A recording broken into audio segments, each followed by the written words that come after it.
that you could do. I was wrong. When Avatar originally came out, I think we had an interest in kind of veiling the whole process of performance capture. It's almost like that magician not wanting to tell how a trick is done. You want to preserve the mystery. I can't run. I can't fight. Well, that's right. Awa will provide. It's not like you're standing at a podium doing a voice part. We are in our suits that allow us to transform into a character, and we are deeply in the story. If there is something you can do, then you must do it. It allows the scene to just play through you. You can surrender to it completely. This world goes much deeper than you imagine. It's the most unencumbered way of working that I've ever experienced, and it totally spoils you. This is the only pure thing in this world. I mean, it was like being back in drama school. You know, Stanislavski and like all the different things where you just have a chair and it's just you. Finally, I could use my body, which was something that I always wanted to do. And just to be able to do the scenes with so much freedom was such a gift. Jake, the strength of the ancestors runs in your son's veins. It was basically the education that I always felt I had never received in performance and theater and art, and being cast in Avatar and being given this amazing gift and access to all these resources. You've seen what they can do. This is the only way. You gotta go right now. Take your sister. Go and hide. Go! If you stay, I stay. Whatever happens, do not raise that bow. You swear to me. It's such an opportunity. I want everyone to get to do it.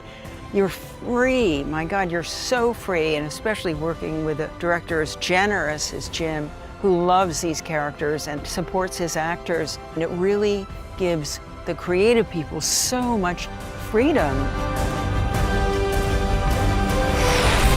With Avatar, I love the detail of bringing a world to life. This world goes much deeper than you imagine. Fire and Ash absolutely swerves into new territory. We see brand new cultures and creatures. Filming an intelligent, fully fledged culture was really down to the details. Designing the wardrobe and the headdresses and the weapons was an immense challenge. We created new clans like the Ash people. They have a very willful leader in Varang. Show me how to make thunder. The visual quality that they have is so different. They're heavily scarred, they have piercings. They are a clan of people who don't mind pain. This new, very powerful, knowledgeable character enhances the threat to the Sullies. How do you still live? Because it is the will of Awa. Awa. She's like this young queen. Her subjects really worship her, and she has a curious alliance with the enemy. You want to spread your fire across the world. You need me. If you watch the way Oona moves, it defines the character. There was something special in Oona's portrayal. I've got front row seats when we're filming, and it's even more shocking and even more frightening when you see it on a big screen. You doing this? Burn them all. I am the fire! And then we got a culture called the Wind Traders. Lighten ship, come up easy. They are nomads that have accessorizing that looks like wisps of clouds. We had a huge practical set built that was the main deck of the Wind Traders floating gondola. They were tools and weapons that were created for us. Anything that we needed to create the Na'vi was at our fingertips. Our biggest goal is to honor the actor's performance. Through performance capture technology, Jim and the digital team are bringing the world of Avatar to life. What drives me is the sense of wonder that we're able to create in a movie theater. We're going to tell a story that's compelling emotionally in a world that's compelling visually. Avatar movies are made using 3D computing tools to create a 3D presentation. Our eyes don't see 3D. Each one sees a 2D image. They go into the brain, into the visual cortex, and that's where it gets turned in our minds into a stereoscopic view of the world. So shooting what we call stereoscopic 3D, that can apply to live action photography, and it can apply to CG rendered scenes. In live action, I need to shoot not with one camera, but with two cameras, kind of like human vision, two cameras side by side. The only problem with that is that the distance between the lenses, it has to move dynamically. If I'm coming in very, very close to an actor, I have to get the cameras closer together than they can physically go. They got to go to here sometimes. How are you going to do that? Well, you're shooting a beam splitter. One camera's looking through the beam splitter, the other camera's looking down. It's like a two-way mirror. And those cameras will move like this during the shot. If I'm tracking in on an actor from 20 feet back, those cameras will be here and they'll go to there. And it's all motion controlled. So we had to work all that out. In the year 2000, I just bolted two cameras side by side. Then we started working more and more with beam splitters, and then the rigs got big. And then we started to find very small cameras and smaller lenses that would have high quality. And we figured out the servo systems, essentially the robotics, that allowed these cameras to move and breathe. Also, as you move in, the cameras toe in, just like human eyes. If you ever watch somebody take a pencil and try to focus on it with both eyes, they'll go cross-eyed. Watch, I'll go cross-eyed for you right now. Okay, that's called toe in or convergence. So we have to do what the eyes do, and we have to do what the brain does to put 3D up on a screen and make it viewable for people. So as we speak of it today, my team and I have had 25 years of experience doing this. We know the technology, we know the guidelines, we know what makes beautiful 3D. I think that's one of the things that sets an Avatar movie or any Lightstorm movie that I'm involved with apart, is 3D that's simultaneously not trying to be a 3D movie every second and poke you in the eye. It's just there. It draws you in, it wraps around you, it makes you feel like you're physically present, much more so than a flat 2D movie. And at the same time, we want to make it comfortable. So it's that question of finding the sweet spot. I want to find that sweet spot where it's there and you see that it's in 3D and it's impacting you, usually at a subconscious level, but it's not a gimmick. It's not coming at you, it's not throwing stuff at you all the time. Maybe once in a while we'll throw something at you, but not that often. And so it's an art form. It's a technical procedure, and it's an art form.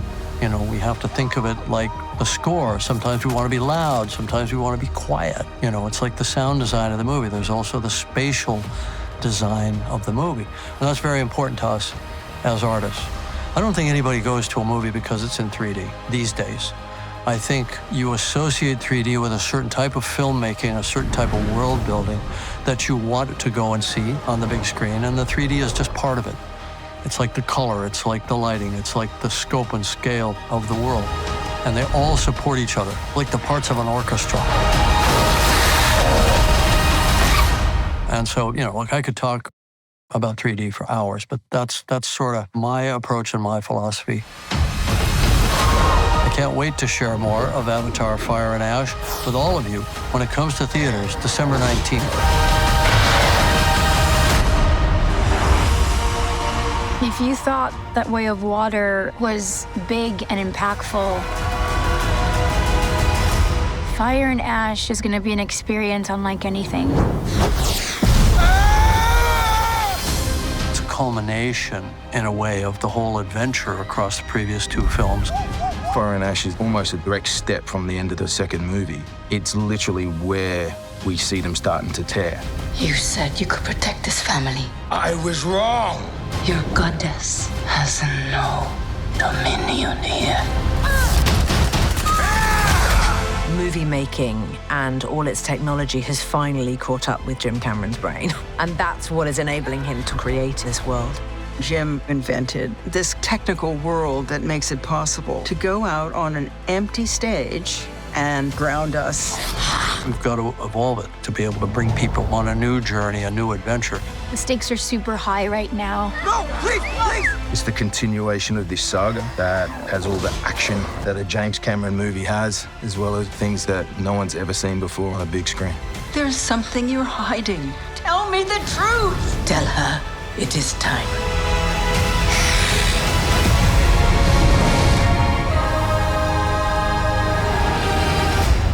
I think Fire and Ash will make absolute sense to people who are fans of the first film and of movie 2. It feels like a natural extension, and yet at the same time it absolutely swerves into new territory in a way that I think is really healthy for a sequel. I think people can get, they can get bored very quickly, or they can feel like they've seen something before. It's like, why are you making this film? We already saw this, And I think the film delivers on that level of the fresh and the new. I think where it's unexpected is that it's very truthful, very authentic about the emotional consequences of the things that happened in movie 2. The Sully family, for the kids, they lost a brother. For the parents, they lost a son. You don't recover from that. This is a whole movie about a family processing what it means to be in a war, for kids to be in a war, for parents to let their kids go and trust them enough, that they're gonna make the right decisions, that they're gonna survive, that they have the ancestors to draw from. This is an important theme in the movie. I'm in this place where I have nothing. Not my people, not my forest. Even my father's bow is gone. All I have is my faith that this is the Great Mother's plan.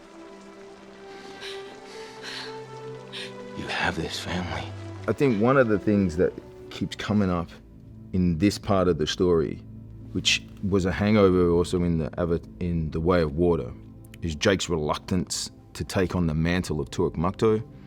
And I played a lot of the Way of Water as Jake becoming a person for peace. He doesn't want to be Turok Makto, he doesn't want to fight, he just wants to protect his family, his clan. In the third one, there's a lot of pressure to take up that mantle. But at what cost? He's already lost his son, and in the first movie, by being Turok Makto, he lost thousands and thousands of Na'vi. And this, if he takes it up, he knows you're riding the beast of war, and it's going to become more and more bloodshed. Once you take on and ride the Leomnotrix, ride the Last Shadow, that's it. It's game on. There's no holding back. And I think that idea of Jake wrestling with that in order to become the leader that he managed to become, I think it's a lot of added stress, but it gives Tonowari something to push on. We need Turok Makto, but at what cost?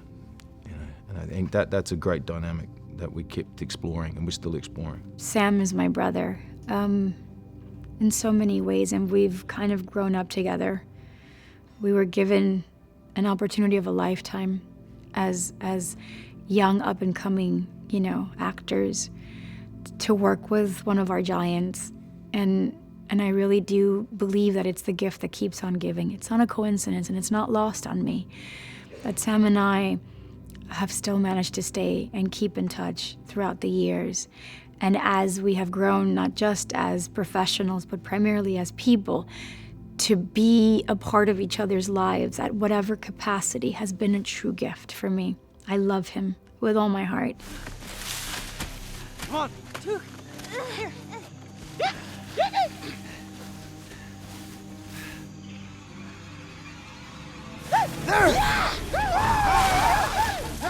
The training was kind of like one of my favorite parts.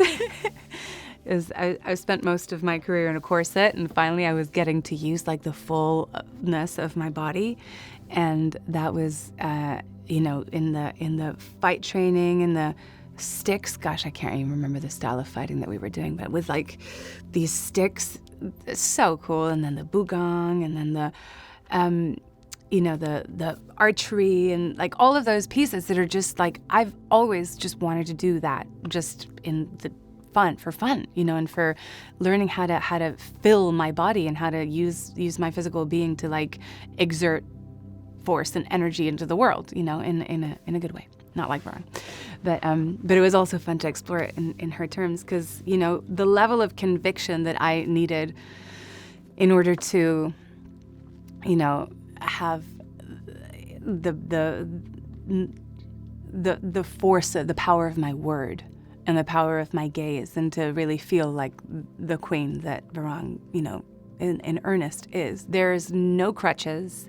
It is you and the truth of the moment that you are imagining in your mind and your commitment to it, and there is nowhere to hide. You have cameras everywhere. You have cameras right here that are following you around as you move your head. You have thousands of everything. Nowhere to hide. That sounds like a fun weekend, but that's not what you really want. What do I want? What you've never had. An equal. Jack was raw material. So for Jem, that was like, oh boy. And I think for us too. And I was there so many days with Jack, working with him, and just aware of the example that one has to set, that we taught him how to work, not just myself, but Sigourney and everybody, Zoe and Sam very much so, and taught all the kids, because they didn't have a lot of experience, but how fortunate, they are to be with Cameron and the likes of Sigourney and Zoe as examples and stuff. So they got a good taste of what it means to work hard and to become a professional actor. And Jack, no less than any of these kids, has risen to the occasion. I got you too. It's okay. What does Dad always say? Sully stick together. No, the other one. Sully never quits. That's right. Sully's never quit. Working with James Cameron, I think for so many years, if you work with someone, I feel like you can't help but get close. And with Jim and I saw him every day. I've hung out, I've been to his house, hung out with his kids, and there was a point where I feel like, to this day, I feel like Jim he's like a family member to me, and like a father figure, a mentor, and he's like, I love Jim. He's been there for me a lot of times during the really hard days. We've been together for cast dinners, good days on set. There's just so much life that I grew up with him. So, working with him, he's James Cameron, right? Like, he can do lighting, he can do stunts, he can do he knows everything about everything. So just to watch someone that good at their job is kind of always a little, it's just, I don't know, it's just it's always almost entertaining to watch someone be so good at everything and just create this movie. I think what the actors bring to the movie is the thing that is most important in the film. We love our world building, we love creating this otherworldly experience. I love it all in 3D. I like the fact that people immerse, but why do they immerse? I could hold your interest for 5 minutes with all that stuff. I hold your interest for 3 hours because of what the actors bring.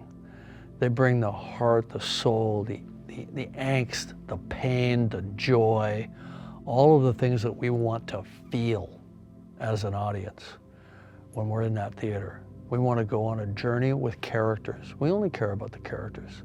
I shouldn't say we only care about the characters.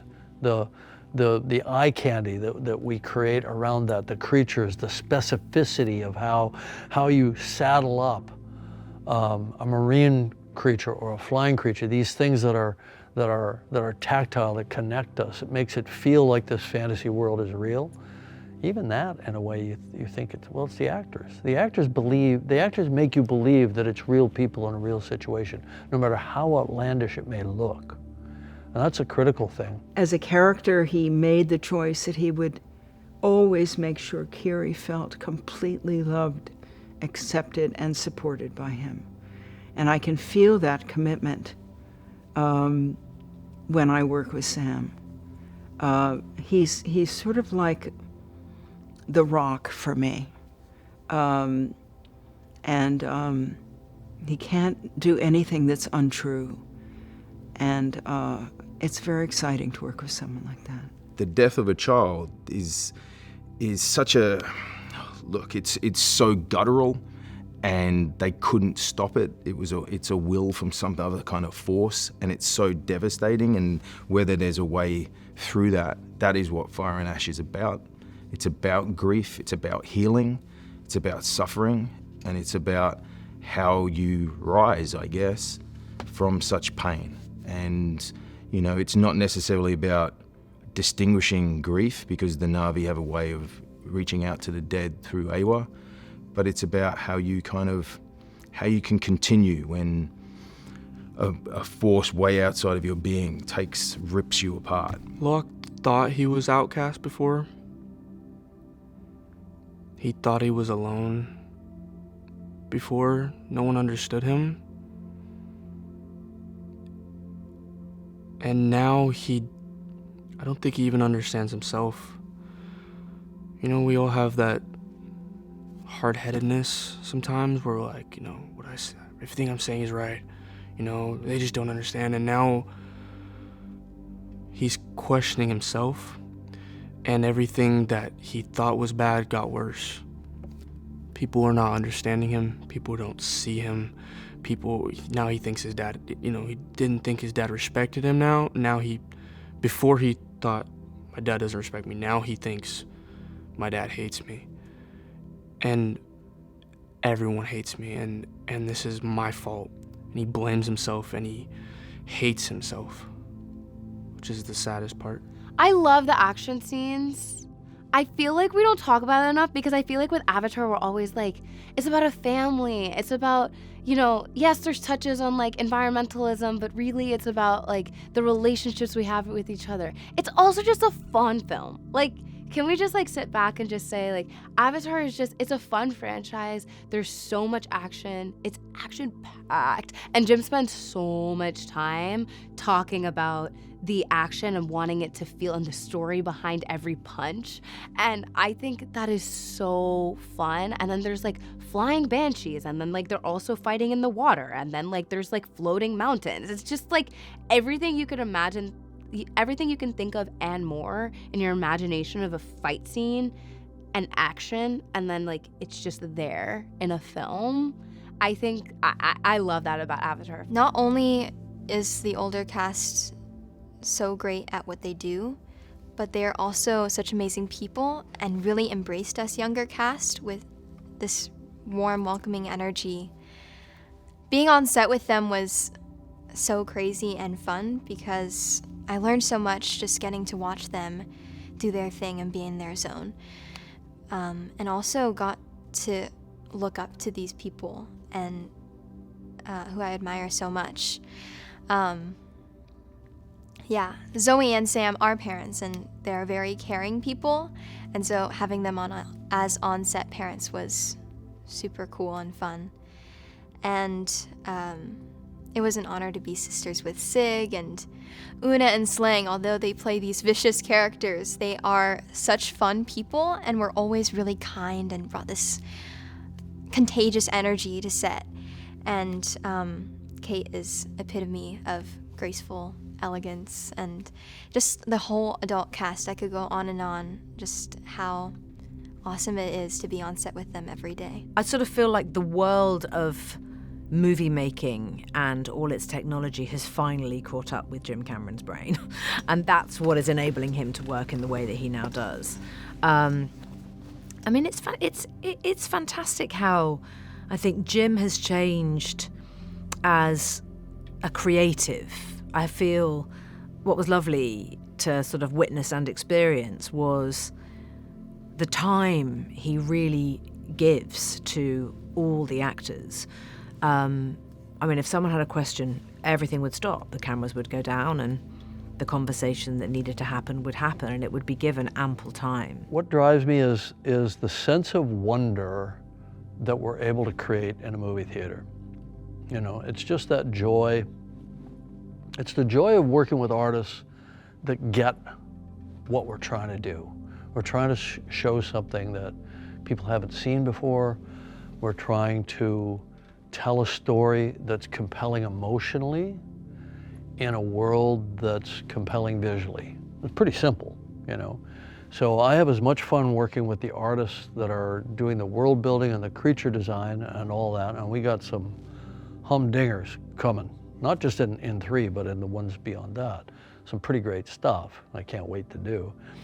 But I get as much joy working with the actors and bringing these characters to life, because I'm a writer, I create these characters, and I love to see what the actors do with it, whether it's Sigourney or Stephen Lang or Oona Chaplin, Sam Worthington, Zoe Saldana. I just love seeing them inhabit these people that are complete creatures of the imagination. I mean, I think this is a joy for any filmmaker, any screenwriter that also gets to be a director. For me, it's end to end. I think that Avatar, our very first installment of Avatar, had left such a long-lasting impression that there was this anticipation, in the air. Also to the advantage with all the time that had passed, now there were going to be multi-generational components to family, gathering, family groups, because so much time had gone by that you had parents now of children or grandparents and parents that were going to be bonding over something. I think the message with our story, with our saga, is so meaningful that it penetrated very quickly to the core of every human being. And we find ourselves identifying with a lot of the things that the Not-V are battling with. And we're rooting for them.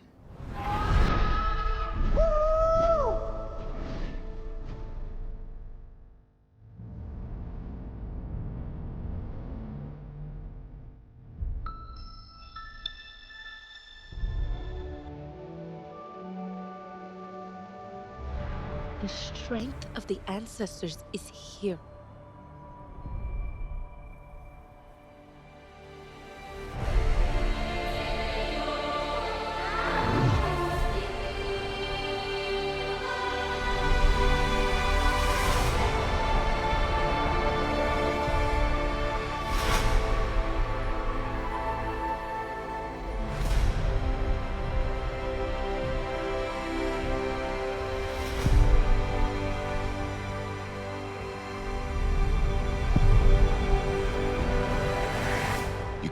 Live like this, baby. In hate.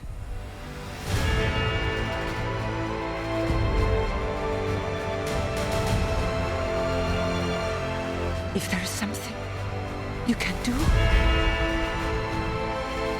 then you must do it.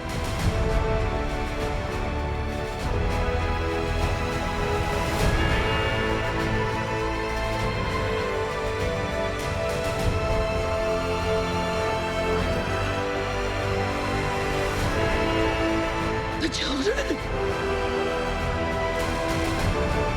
No, Spider. And we will find another way.